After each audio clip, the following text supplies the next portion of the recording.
What 5 words would you use to describe yourself? Your answer may involve gender, age, ethnicity, personality traits, or hobbies.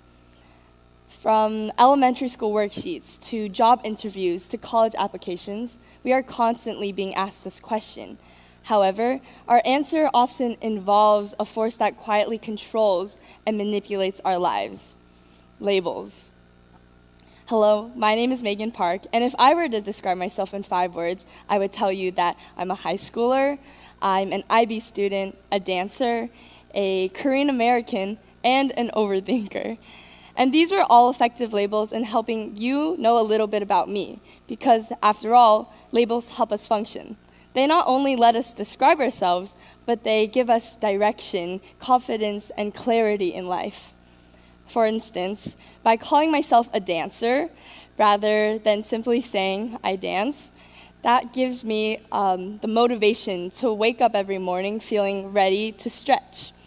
The verb dance is something temporary, whereas the label dancer becomes a core part of and a permanent part of my identity, which I must work hard to uphold.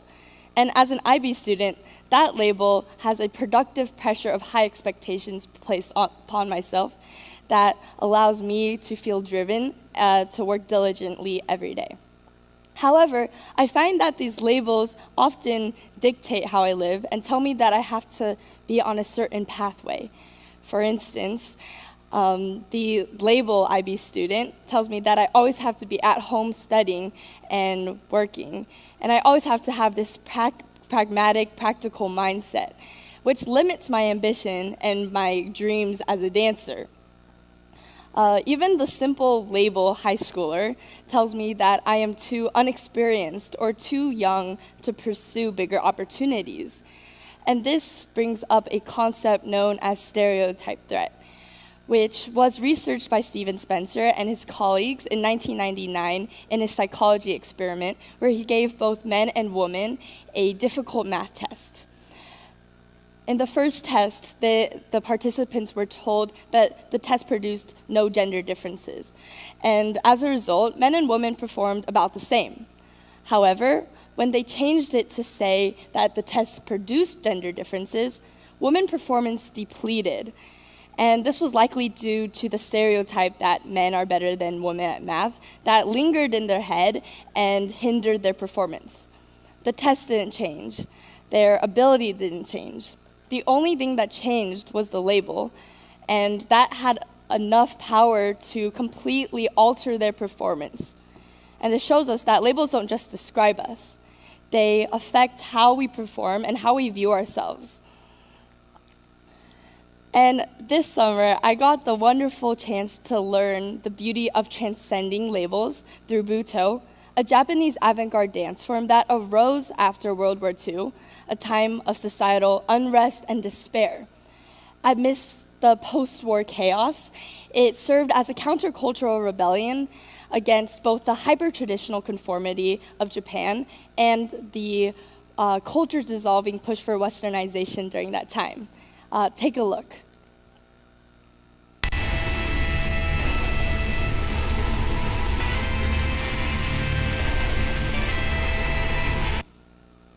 As you can see, the dance is far from anything poised and polished. It was often criticized because it didn't even seem to be a dance, because of its ritualistic nature, grotesque movement, and repulsive facial expressions. And called the Dance of the Darkness, it gained further criticism for exploring themes such as darkness, death, and homosexuality. However, its founders, Kazuo Ono and Tatsumi Hichikata, didn't let such criticism influence their art. Unlike dances such as kabuki, which was a Japanese traditional art form that valued synchronization, and Western ballet, which valued grand performance, Butoh did not serve to be entertainment, but rather an opportunity for its dancers to have a stage for self-exploration. And Butoh expert Sonja Fraleg explains this through the concept called shedding. And Butoh dancers undergo this process in which they strip off labels, societal tags, or stereotypes and expectations so that they may find the freedom of emptiness. In this emptiness, they no longer have to worry about upholding labels and can just dance with full freedom, surrendering to their environment. The stage becomes an opportunity for self-exploration, artistic discovery, and emotional release.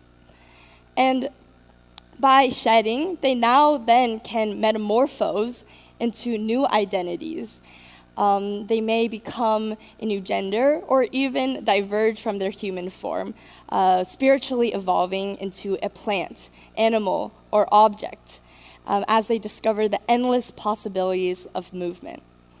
And this concept of full transformation can serve as a model in our everyday lives. Personally, I spend so much time pondering about the range of ways there are to live. You could be a journalist traveling the world, or an artist living in the suburbs, or an Olympic athlete, or a backup dancer for Beyonce, which I would love to try one day.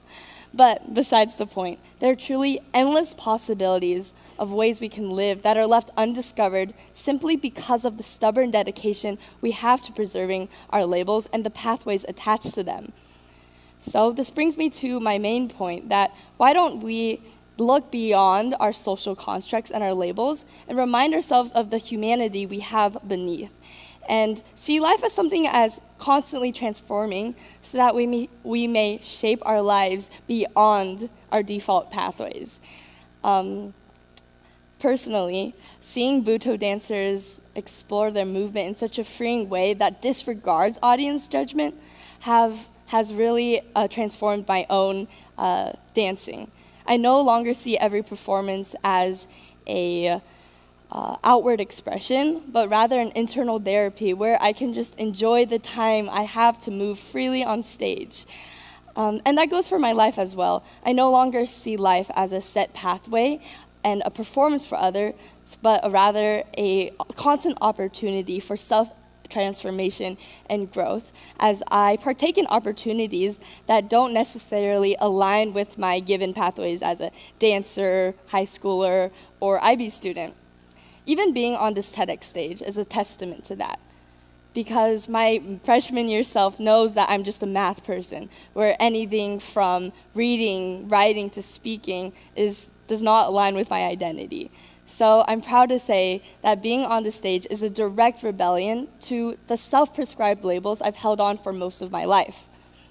So I want to challenge you to think about the 5 words I asked to describe yourself one more time, and ponder, in what ways do they empower and drive you? But also, what ways do they limit you and quietly manipulate how you move through the world? Like Butoh dancers, let's shed off labels, metamorphosing into new identities and new versions of ourselves that we haven't yet met, becoming nothing to become everything. Thank you for listening to my TED Talk.